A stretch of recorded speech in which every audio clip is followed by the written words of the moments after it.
আকাশে নয়, নদীতে চলছে প্লেন। অবিশ্বাস্য মনে হলেও সত্যি। বরিশালের বানারীপাড়ায় এক ওয়ার্কশপ মিস্ত্রির তৈরি প্লেন আকৃতির নৌযান এখন নদীপাড়ের মানুষের কৌতূহল আর মুগ্ধতার কেন্দ্রবিন্দুতে। চেহারায় একেবারে বিমানের মতো, তবে এটি উড়ে না, চলে পানিতে। আর এর নাম সুবর্ণা এক্সপ্রেস 2। যন্ত্রকলায় একাডেমিক শিক্ষা ছাড়াই 2 বছরের পরিশ্রমে এই চমকপ্রদ সৃষ্টি করেছেন গোলাম মোস্তফা, যিনি এলাকা জুড়ে পরিচিত মোস্তফা ফিটার নামে। বরিশালের বানারীপাড়া উপজেলার বিশারকান্দি ইউনিয়নের চৌমুহুরী বাজারে নিজস্ব ওয়ার্কশপে কাজ করেন মোস্তফা। যন্ত্রপাতি নিয়ে তার সম্পর্ক প্রায় 3 দশকের।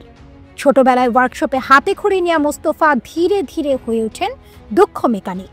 তবে শুধু মেরামত নয়, তার ভেতরে সদা জাগ্রত থাকে নতুন কিছু উদ্ভাবনের তাড়না। সেই তাগিদ থেকেই জন্ম নেয় স্টিলের লাঙল, ভাসমান ট্রাক্টর, লোহার নৌকা আর সর্বশেষ পানির প্লেন। শুরুটা 2022 সালে। পর্যাপ্ত টাকা বা প্রযুক্তি না থাকলেও থেমে থাকেননি। দিনের কাজের ফাঁকে রাতের অবসরে ধীরে ধীরে গড়ে তোলেন বিমানের আদলে নৌযানটি। 2 বছর পর যখন সুবর্ণা এক্সপ্রেস 2 পানিতে নামানো হয়, তখন আশপাশের মানুষ বিস্ময়ে ভরে দেখেন বিমানের মতো দেখতে একটি নৌযান নদীতে দাপিয়ে বেড়াচ্ছে। এখন মোস্তফা নিজেই সেটি চালান, সঙ্গে গ্রামের কচিকাঁচা, বৃদ্ধ, নারী পুরুষের আনন্দঘন সফর চলে।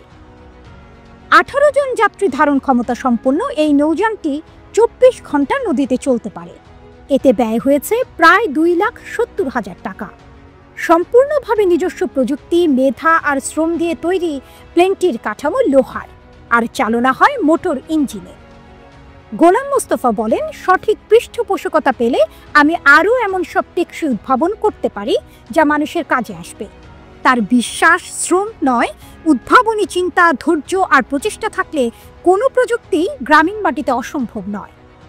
আজ বরিশালের খাল নদীতে চলা এই প্লেন শুধু এক ব্যক্তির সৃষ্টিশীলতার নিদর্শন নয়, বরং প্রমাণ করে দিয়েছে উদ্ভাবনের আকাশ এখন গ্রাম বাংলারও হাতের মুঠোয়।